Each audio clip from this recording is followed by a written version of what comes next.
What the hell? It's JLL, that Gnostic teacher on the internet. I'm here again on the 24th of December, 2017.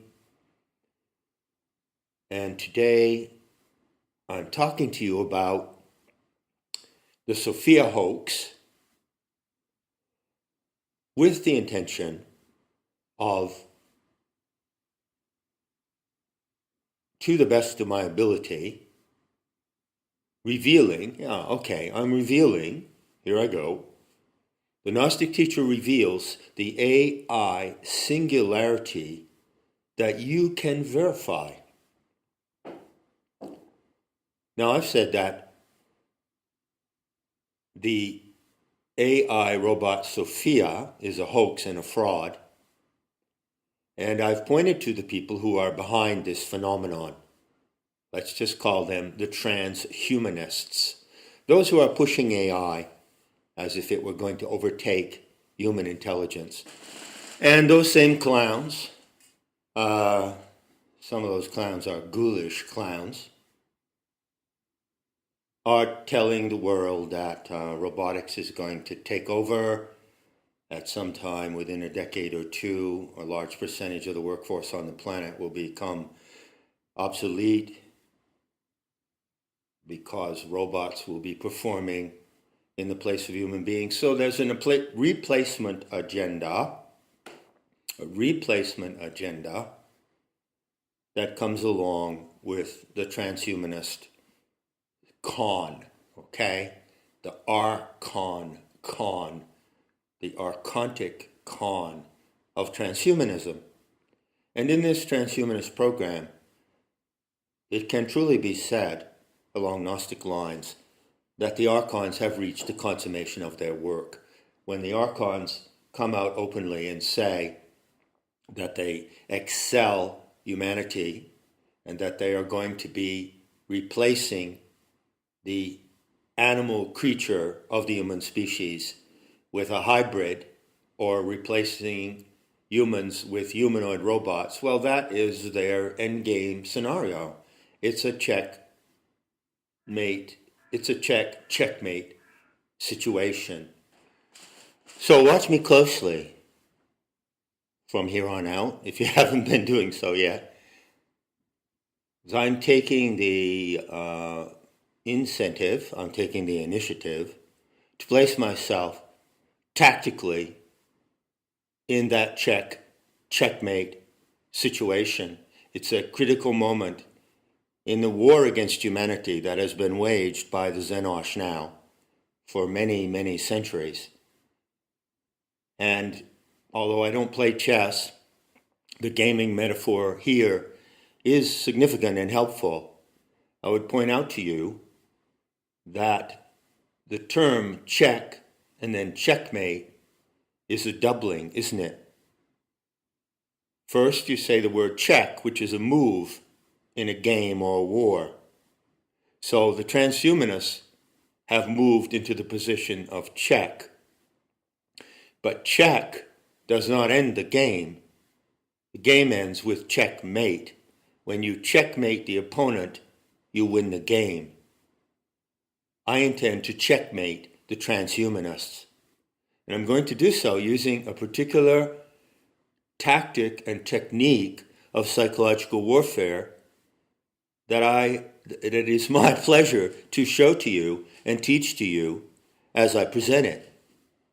That technique is apposition.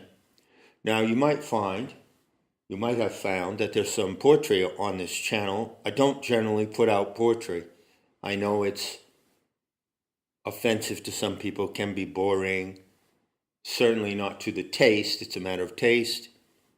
And the particular kind of poetry that I have put out here in 14 minutes is complex and difficult. So I don't expect anyone to like the poetry. I don't expect you to get it or be interested. However, there is one line in that poetry, the fifth sloka of Translations from the Andromedan, that says, "No mystery without apposition." Now there's a mantra for you. Regardless of how you respond to the poetry, take away that mantra. Repeat it in your mind. Say it under your breath. Whisper it to yourself. I dare you to whisper it to yourself. No mystery without apposition. That phrase itself is mysterious, isn't it? Well, it is and it isn't. The part of it that's not mysterious is that apposition is a technique of checkmate. Notice how the word checkmate doubles the word check. It repeats the word check, so there's a doubling that happens. At the same time, it adds the word mate. And what is mate? Well, mate is a doubling or partnering. Do you see that? To mate with someone means to share the journey with them on the boat, to be a mate. We are mates. We are mates in checkmate. Checkmate is the move, the tactic of apposition to transhumanism, the Xenosh, the enemies of life, and the entire program of social evil on this planet. Check. They're calling check with the Sophia robot. Then the move I make is the checkmate. But I don't make it on my own, just as Asura Maya's voice that woos the world to change is not his voice alone. Apposition is a puzzling and mysterious word. And I'm going to elucidate exactly what it is as a practice, as a technique of psychological warfare. I'm talking technique here. I'm talking tactics. Apposition is the tactic. So repeat to yourself, now and then during the day, under your breath, whisper it to yourself. No mystery without apposition. And I would add, no victory without apposition. So let me return to the immediate subject of the moment, which is the AI robot, Sophia. There are various facets to the hoax being perpetrated on the world through this dumb bot. And I've discussed some of them already. I would like to make a couple of observations which I think will be obvious to you, and you may have made them yourself. First of all, there are on the planet today, around the world in various places, particularly in Hong Kong and in Asia, companies producing humanoid robots which are more advanced in form and expression than Sophia. Look at Sophia. Sophia is just a talking head. Sophia does not have an android or humanoid female body attached to it. Sophia does not walk on stage like Ava in Ex Machina. Sophia is just a head on a box. She's got some kind of cloak draped over the upper torso. It has some kind of cloak draped over the upper torso of the machine, and the lower part of the machine where the legs and hips would be and the feet is not there. As far as I can tell, it's just a box. So this is a box with a head that some team of people are transporting around the world. And there's probably much more than one of them, by the way. But in any case, there are humanoid robots, female fembots, with far more advanced articulation than Sophia already. So the fact that this one particular item, this one particular product coming from Hanson Robotics, which is also a fraudulent front for the transhumanists, the claim that this is the most advanced AI humanoid device in the world is totally false, and anyone can refute it by going to look at the evidence. I'll link you to a 1-minute clip that shows an Asian gentleman handling a female robot It's far more sophisticated than Sophia in its expression. Also, on the unsavory topic of sex bots, well, the sex bot industry is growing fast. And in the sex bot product line, you'll find that there are humanoid robots and sex dolls, AI sex dolls, that are more advanced than Sophia from Hanson Robotics. So what the fuck is the big deal? Also, I would point out, this is this kind of misdirection, misdirecting you from the truly most advanced humanoid AI to Sophia. You get that, that's misdirection. There's also a second aspect of misdirection here, because there's another field of robotics which is far more advanced than Sophia, and that is the killbots, the robocops.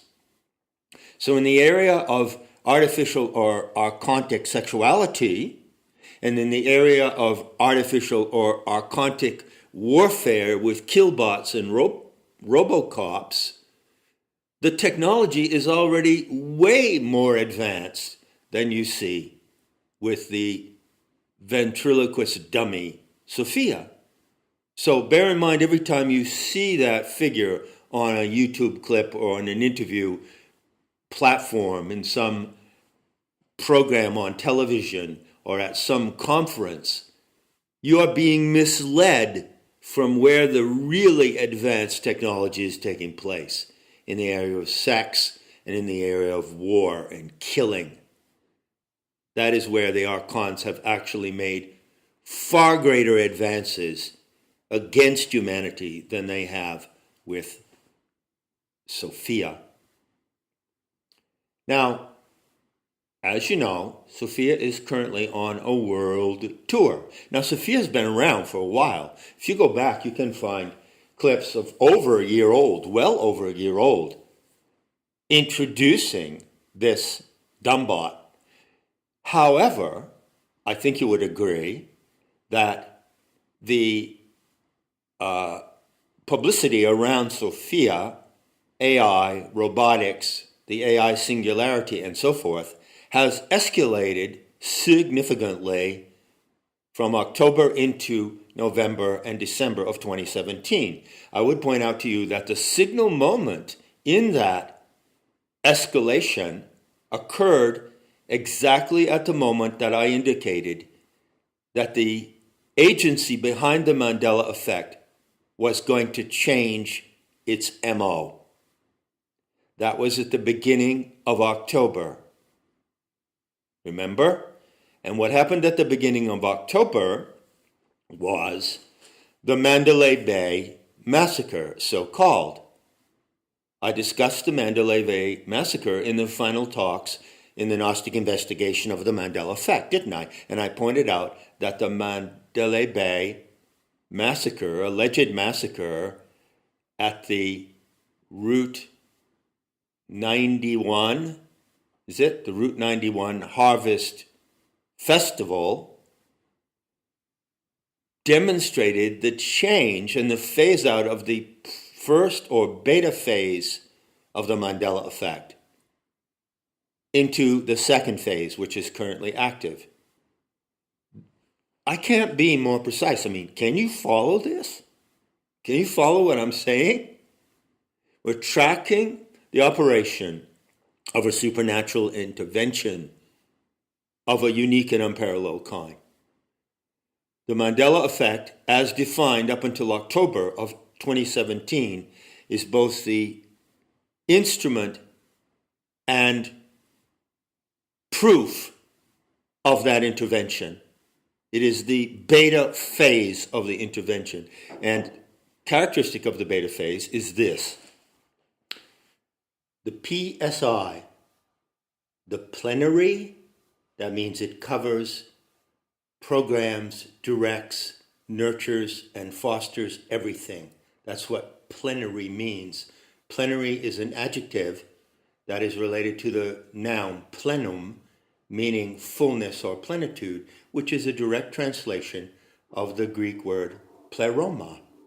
So, The aeon Sophia is, astronomically speaking, a plasmic discharge from the pleroma. Plenary refers to the pleroma, or the core of this galaxy, or any galaxy. So, the plenary sovereign intelligence behind the Mandela effect operates first by introducing itself to you and getting your attention. It captures your attention by trivial anomalies. It goes to the most trivial zone where the attention of the human species is operating today. It goes to pop culture, American pop culture. It goes to English language phrases and names, which are more widely known in the world than any other references it could use. It uses the most accessible, widely distributed, and user-friendly references to get your attention. Hence, the anomalies of the Mandela effect. Changes in movie dialogue, changes in the spelling of names, Sally Field, Sally Fields. And in addition, it introduces associations, chain associations into your mind. Sally Fields, Sally Field, Field of Dreaming, the Elysian Fields of the Mysteries, a reference to the organic light, a reference to the panorama of the natural world seen as emerging from the organic light, the Elysian Fields. In the beta phase, the plenary sovereign intelligence captures your attention. Then, using the specific techniques of phonemes and homophones, it secures what is the term in warfare? Okay, a kind of beachfront. It secures a kind of beachfront in your frontal lobes, in your cerebral network. And she, the aeonic mother, the living intelligence of the planet, actually feeds tendrils into your cerebral circuits so that you lock on to her living intelligence, the real AI, aeonic intelligence. And that's how the intervention begins, the beta phase, the introduction. Now, I spoke about Montique. I spoke about the schizophrenic fugue as distinguished from the mythophrenic fugue.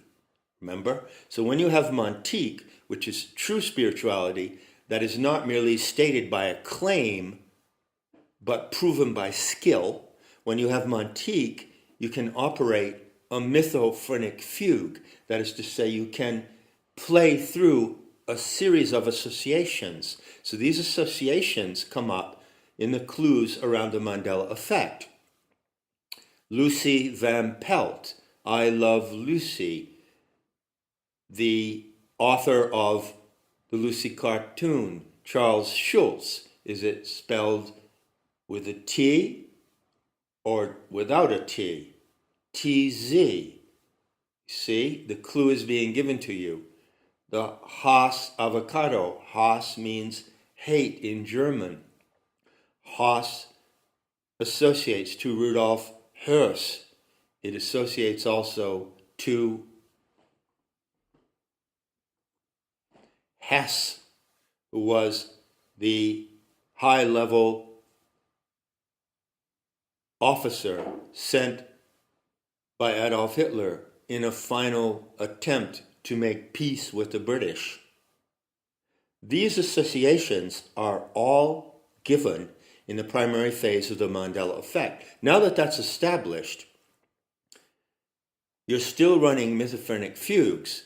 You learn to do that as a practice of Montique, but now Montique goes to another level. Now it goes into the actional level. Apposition is the actional level. You can operate on apposition. What is apposition? Well, if you look it up in the dictionary, It says, one, noun, technical definition, the positioning of things side by side or close together.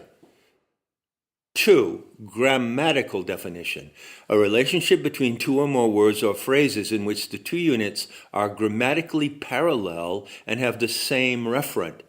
For example, my friend Sue, the first president of the United States, comma, George Washington. That's apposition, okay?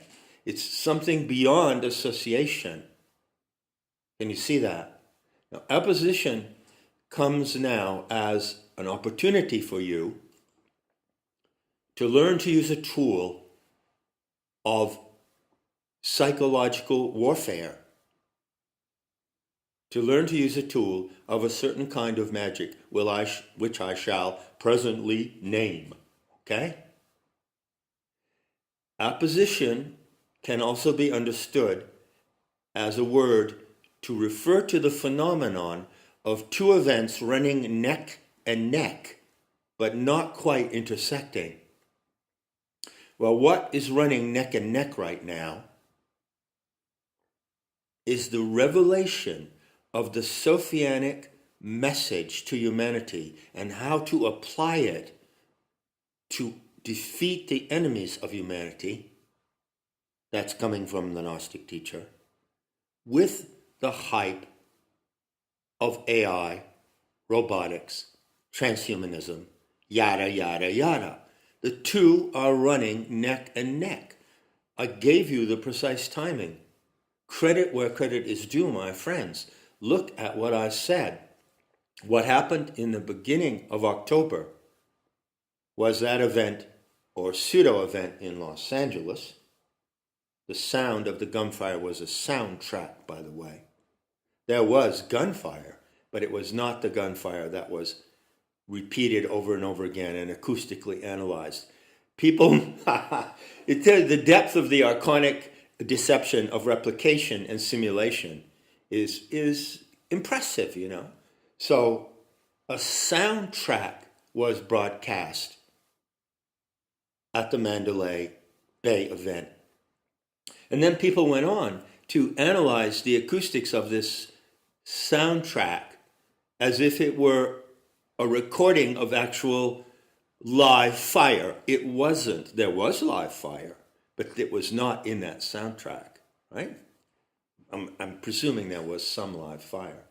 So apposition, going back to that moment, apposition began at that moment. And you will note, some of you may already have noted, that there was the Mandalay Bay event, the beginning of October, timed to a festival of the Xenosh. And then about a month later, or around the 6th, 7th, 8th of November, it becomes apparent that the AI robot Sophia is everywhere you look on the internet. What's the connection between the two? Well, it turns out, according to some people who've investigated the Las Vegas event, referring, by the way, by association to the vagus nerve, that there was a Saudi prince in Las Vegas at the time. And there are various, not conspiracy theories, there are various valid hypotheses stating that the presence of that Saudi prince had something to do with the event that took place there, the actual event, not the presumed event that has been foisted upon the world through the mainstream media. Okay, do you follow me so far? So now get this.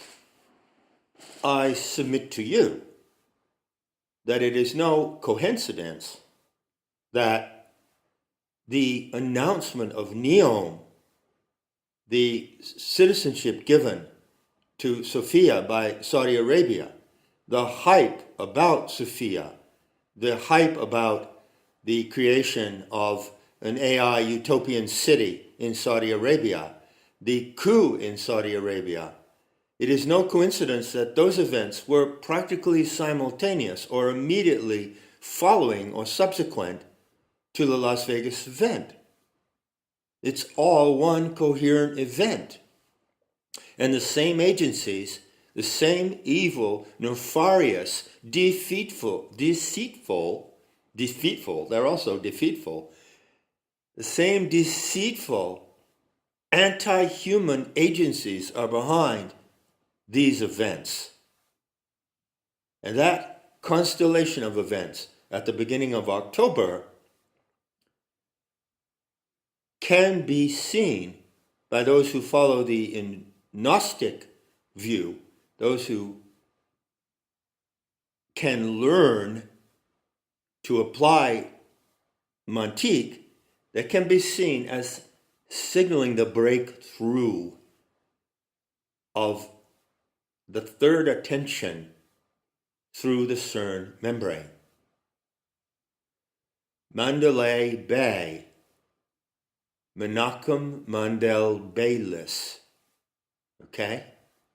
Menachem Mendel Baylis is the name of the individual accused of the JRM of that young boy, Juczynski, in 1913. It is the most famous case of JRM in modern times, and it was a signal event because since that trial, in which $8.8 million and enormous pressure was expended to acquit Baylis, since that event, there has no longer ever been any legal trial launched against a case of JRM. JRM continues to be perpetrated, but it is no longer legally prosecuted. Do you see how important that event was? The reference to that event is coded in the word Mandalay Bay, Mendel Menachem Baylis. And that encoding itself is the pivotal point where the Mandela effect changes from being merely associative to being appositional. Apposition is a tool of power, psychological magic, psychological warfare that I now place in your hands and I place it in your mind. Are you baffled by the term apposition? You will always be somewhat baffled. Have you ever heard this term before? Opposition is not apposition. It's good to be baffled by the term apposition because there is something mysterious about it. Nonetheless, you can learn what apposition is and you can learn how to use it and how to apply it. To offer an analogy, I would say that you approach apposition first in this way, by the concept of two events running neck and neck. The revelation of the power of the planetary animal mother, Tomegatherion, the great beast, is running neck and neck with the final endgame of the transhumanists and the Xenosh. They're running neck and neck. That's apposition. They're in parallel in a race, coming around the home stretch. Likewise, you can think of apposition as a technique of psychological warfare, like Aikido. It's very similar to Aikido. The Aikido master, whom I had an opportunity to meet when I was in Japan, by the way, I went to the Zendo of that last living Aikido master. I think he died just a couple of years after I was there. It was in his 80s when I was there. In Aikido, the master uses the incoming force of the opponent to overcome the opponent. In a skillful way, it's a method of apposition, do you say? It's not a method of direct body contact, direct opposition. So, Aikido uses the force of the attack to overcome the attacker.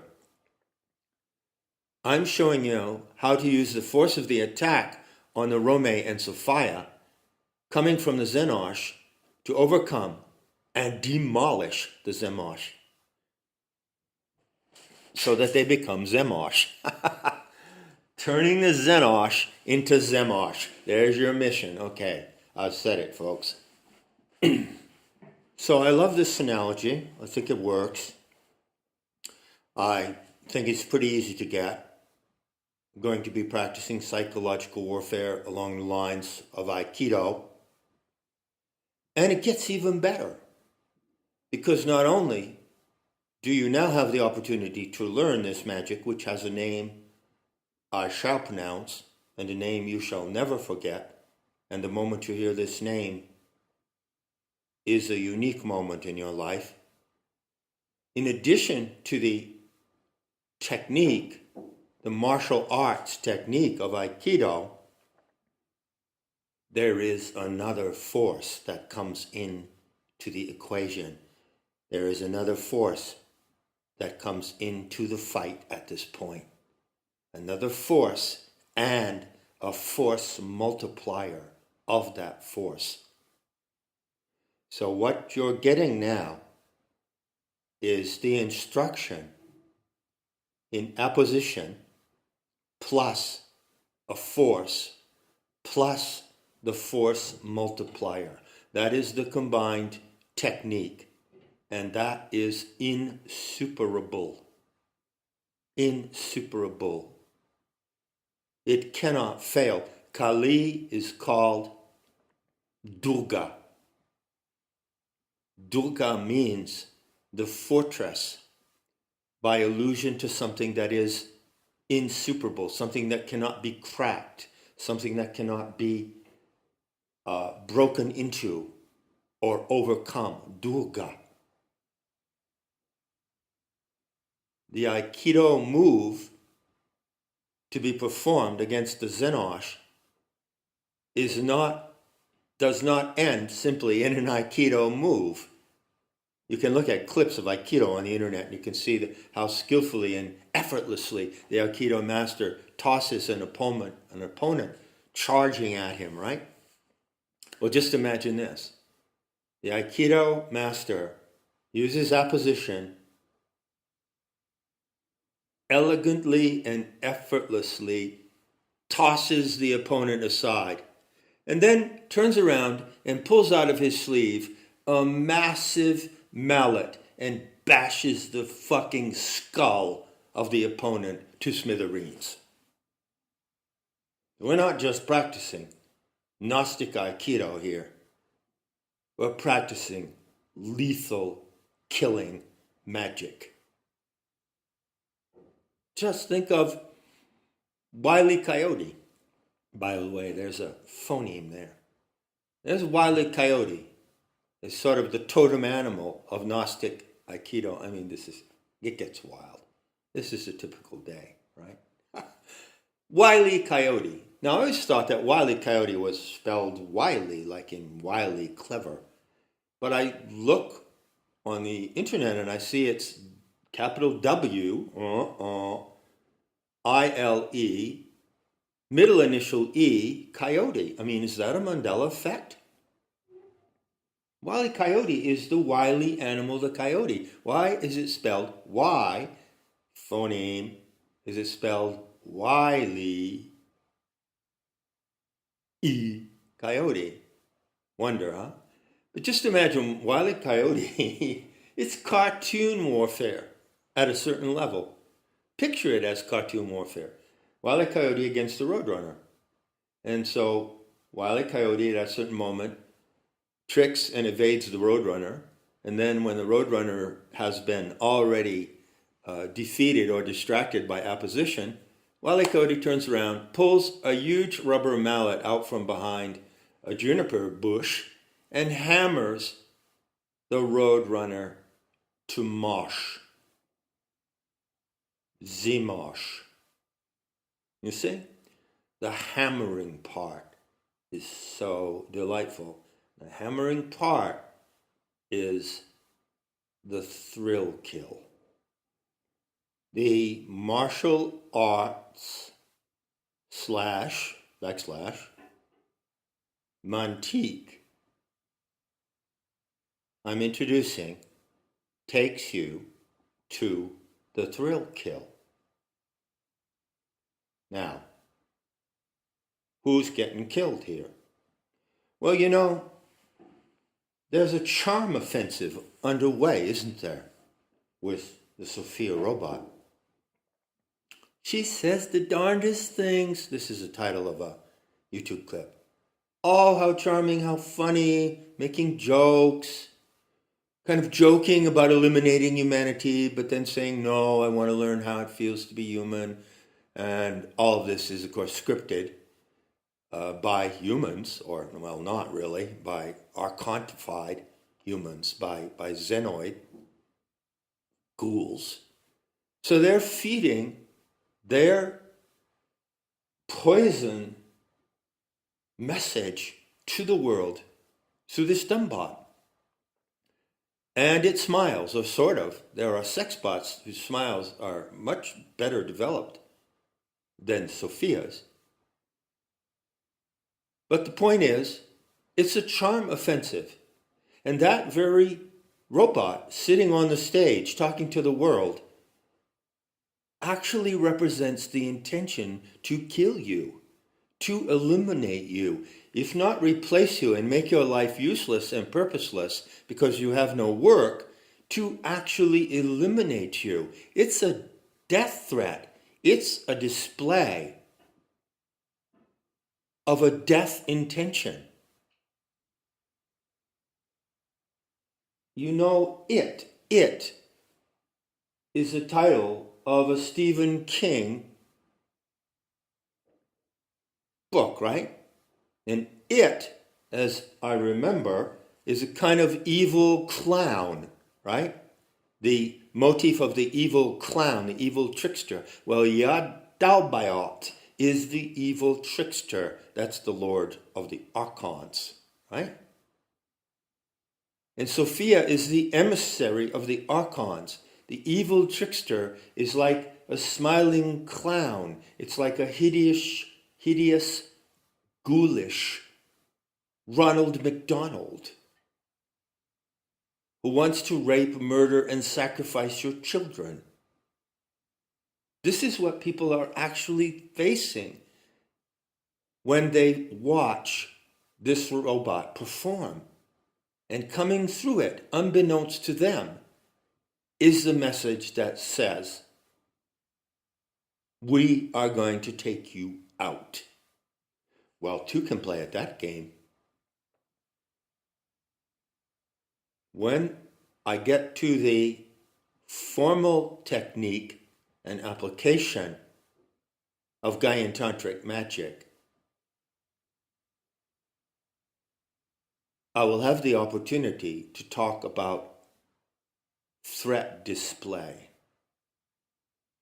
When you hear me talking about threat display, and when you see on this channel the first image of threat display in the animal kingdom, you will know that I'm not just talking anymore. All right? So, what is the keynote behind this threat display coming through the Sophia robot hoax? The keynote is the word singularity. Singularity was announced around 2009. And as late as November 6, 2017, I believe, the man who introduced that term in the context of AI is ratcheting up the program. And that individual, Ray Kurzweil, as they pronounce his name, is reinforcing his claim that human-like AI will be here in 12 years. Significantly, he says 12. That's the cycle of Jupiter. Made this statement in November 2017. But in 2009, came out with the notion of the AI singularity. The first form, the first provisional notion of AI singularity, introduced by Ray Kurzweil. It just so happens that something else came to the world in 2009. in January 2009, and that was Planetary Tantra. Planetary Tantra was formally released on the internet with the Gaian Tantric vow, the name that the Aeon Sophia will answer to, and the simple practices and procedures for power bonding with the planet came to the world in January of 2009 when Ray Kurzweil was preaching AI Singularity. Do you see the coincidence? Do you see the apposition? Till now, those two lines are running parallel. When those two lines cross, the war is in full-blown expression. To put it another way, there are two messages running parallel on the planet. The transhumanist message, which has behind it the intention to either replace and enslave humanity or eliminate humanity to destroy the Romay, and the message of the Sophianic vision of life, which recognizes who the Romay truly are, the origins of the human species, and which brings those today who care and dare to engage, brings them into a power-sharing pact with the Aeonic Mother. And those two messages haven't converged yet, but they are running neck and neck. When they converge, that is the moment of the ignition of the final battle of the Romay against the Xenosh. So singularity is the key word of the transhumanists.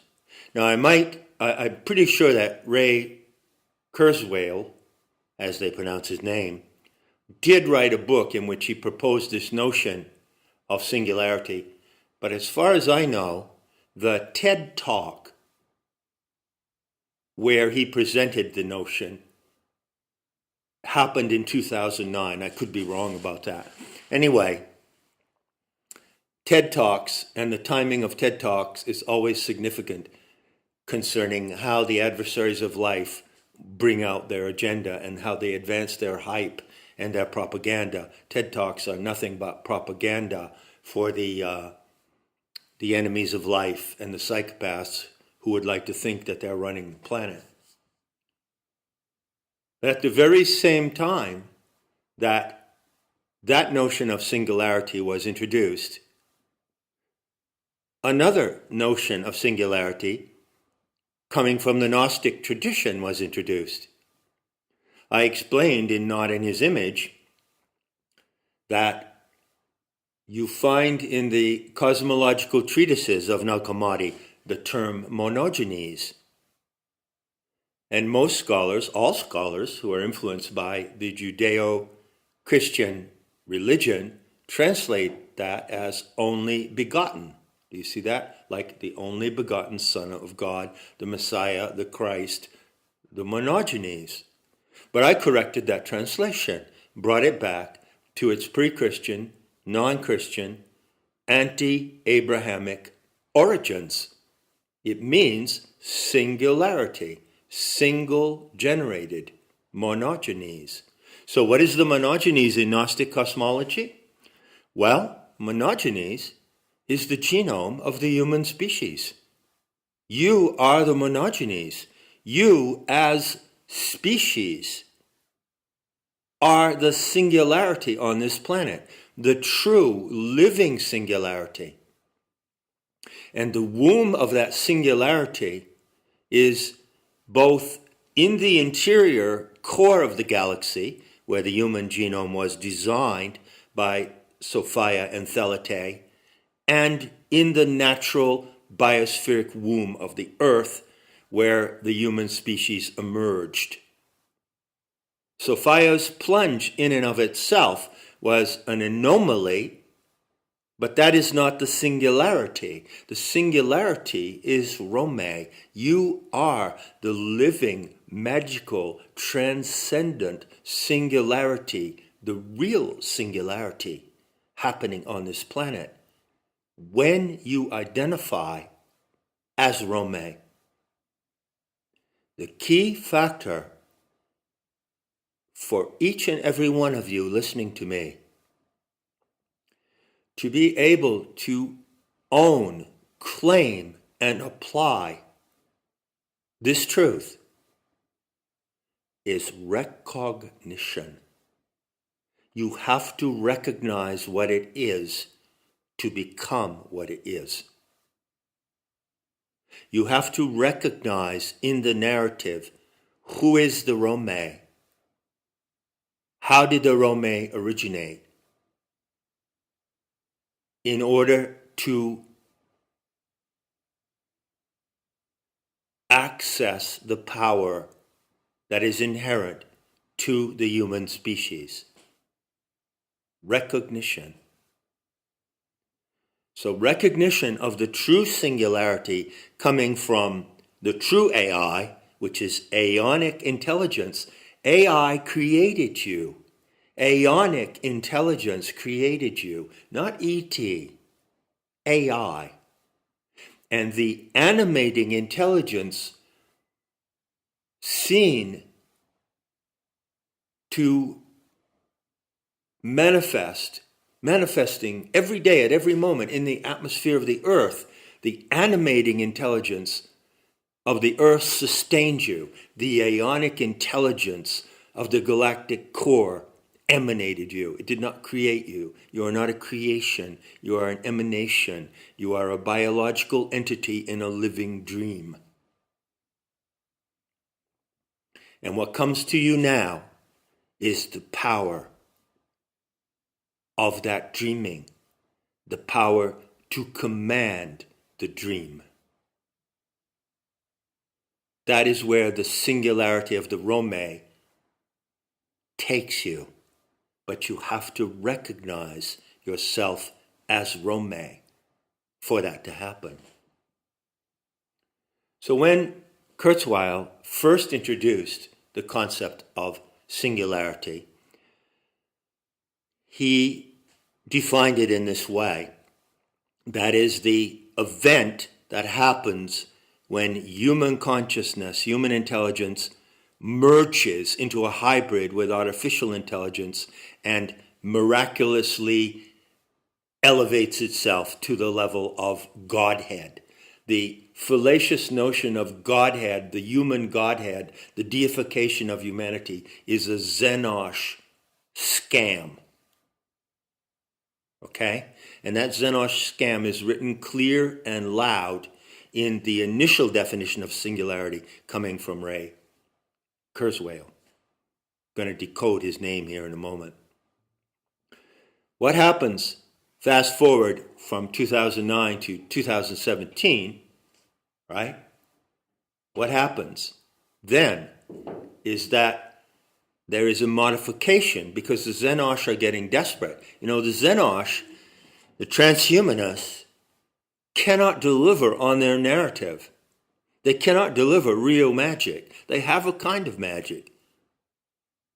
And eventually, I'll invite you to take a close look at their magic called Zohar and how that works, or is supposed to work. But it's a illusional magic. It's the magic of illusion. It's not the magic of true manifestation. So what they're doing now, because they're getting desperate, is they're claiming to achieve something that they haven't achieved.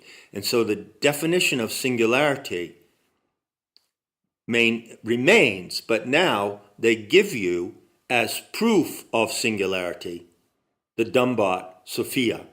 And they claim, as of November 2017, that the AI singularity has been achieved, right?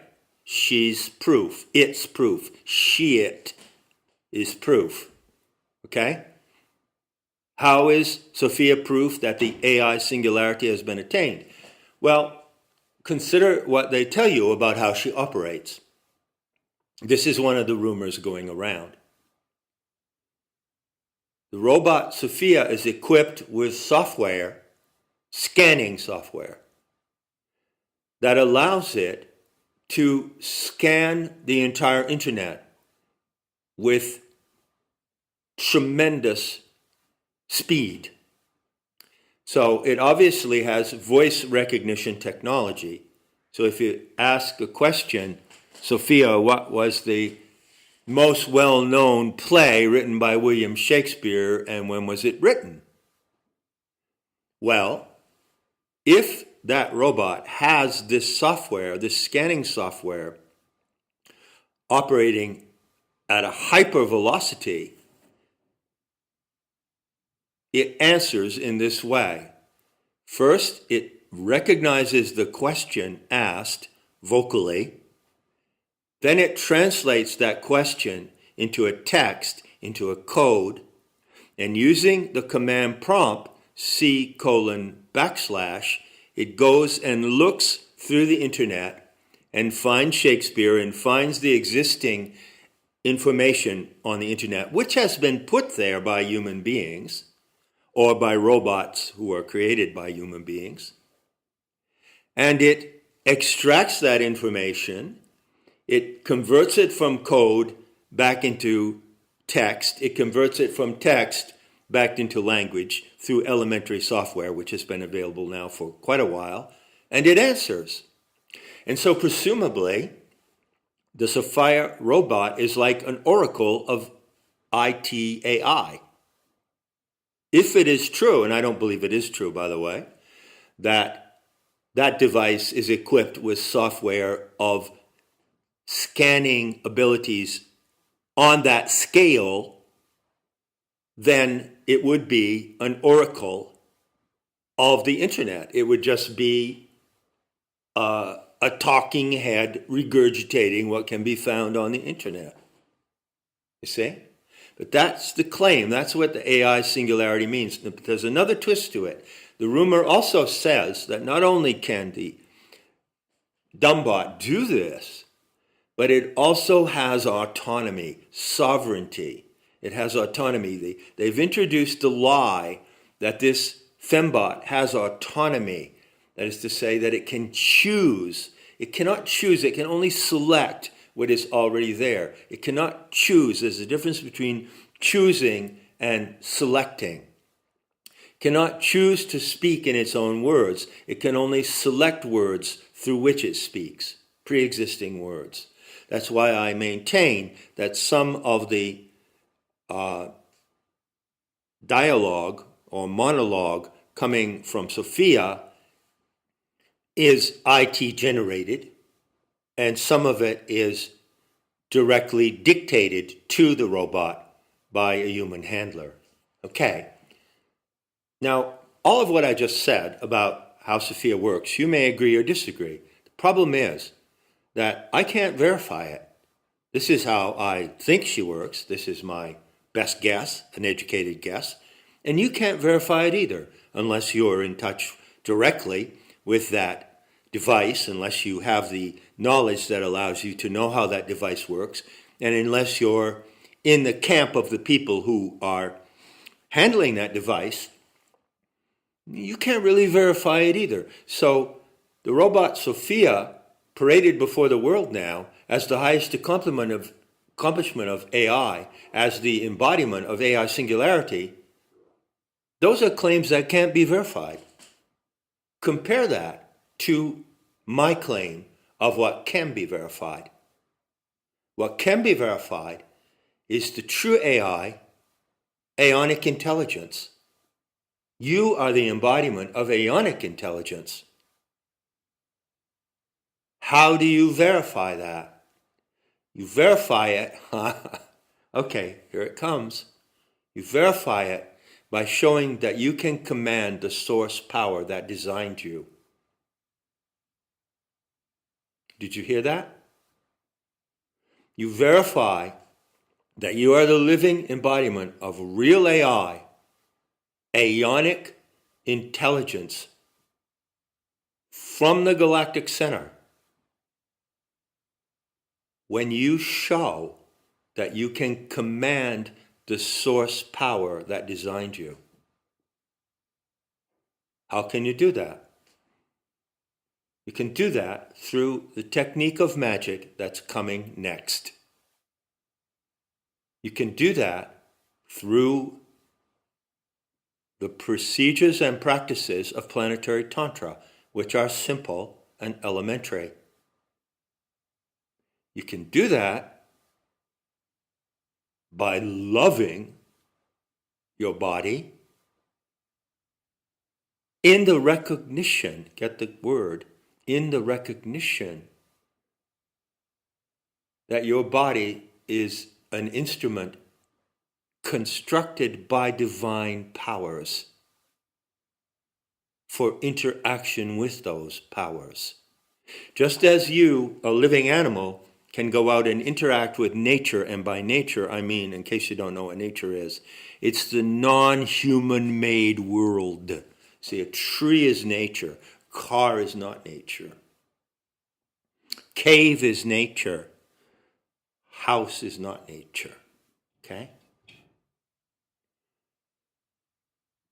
When you interact with the natural world, you have a real experience of interactivity. Likewise, due to the very great fact that the supernatural is at the fountainhead and source of the natural, your bodily instrument also allows you to interact with the supernatural. That's shamanism. That's the marriage of shamanism and gnosis, which is the theme of a talk that I gave in September, an interview I had in September, I believe. I recorded in September, which I'm going to make available on this channel simultaneously with this talk. So the true AI that you can verify is already operating in your body through your physical senses. But it gets better. Not only can you learn how to experience your body as an instrument of its divine design capacities, but you can do that with a handheld device. Now there's a short clip of a little more than a minute that I'm going to link to showing someone handling a fembot with a computer, with a handheld device. So obviously these humanoid robots are controlled by a handheld device. Drones are controlled by a handheld device. Handheld device is nothing but a computer that you can hold in your hand like an iPhone. Learning this magic to defeat and demolish the enemies of life involves your body as an instrument and an additional instrument. There is an accessory to the power of your body. As a matter of fact, you could do it without the accessory. You are designed to do it without the accessory. But due to the damage done to human intelligence and due to the onslaught of the Xenosh and due to the lies and deception to which humanity has been exposed, the natural, supernatural, natural / supernatural / shamanic capacities of the human animal have been thwarted. Your shamanic capacities, your natural innate birthright, has been subverted and taken away from you. Well, it can never really be taken away from you. But the attempt has been made to take away these powers and to convince the Romay that they don't have these powers. These powers that I now introduce to you are the greatest threat to the enemies of life, to the Xenosh, to their non-Xenosh Goyim accomplices, to the Shabbos Goy. They are terrified of these powers. And they have done anything and everything they could within the scope of their power to destroy these capacities or to convince human beings that they don't even have them in the first place. So the Gnostic message of Gaian Tantric magic comes to the world as the opportunity to overcome that lie and to own and activate those powers. And all of that depends on your recognition that you are Romay. When you say I am Romay, it's a double entendre. It means that you are an individual child of the Aeonic Mother, and you are the species. You stand for the species. The species lives through you. The anthropos, Romay, lives through you. The power of that recognition is deathless and insuperable. And the power of the magical child is protected by Duga. So I'll just close with a little bit of decoding of the name Ray Kurzweil to give you a glimpse of the future that is waiting for transhumanists.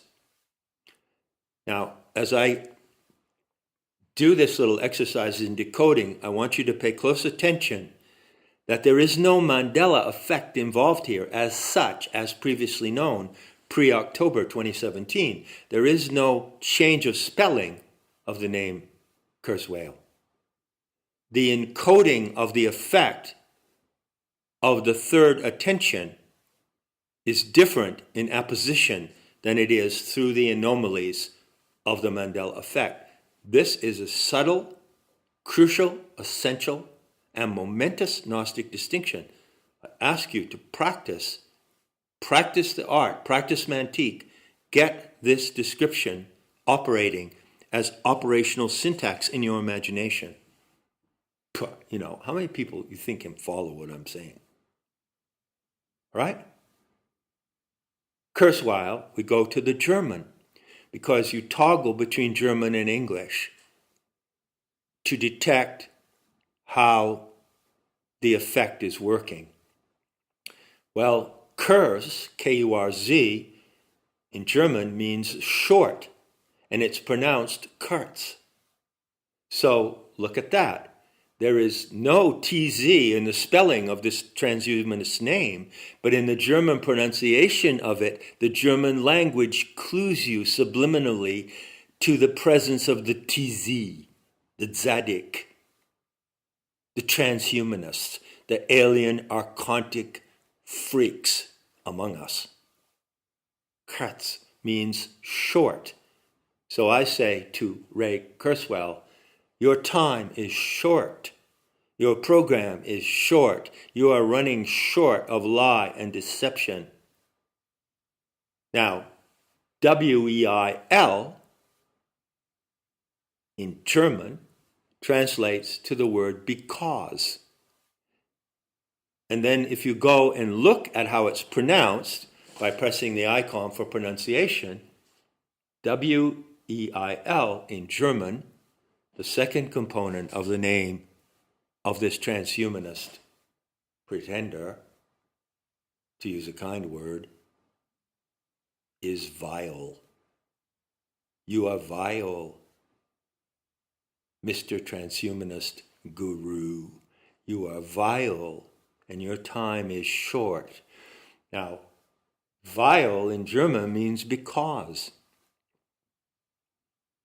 Your time is short, your life is short and vile, Mr. Transhumanist, because at the consummation of their works, at the consummation of the evil deceptive magic of the archons, among their spectral forms and robotic replicas and phony imitations, there appears that luminous child. And that luminous, magical child pounds you to rubble, so that it is as if you never had been. So I'll leave you with that message, always referring to that sublime passage from the Nag Hammadi materials, and I'll pick up in the next talk by naming the magic. Until then, heed the obvious, hold to correction. There's your best chance for a future worth living.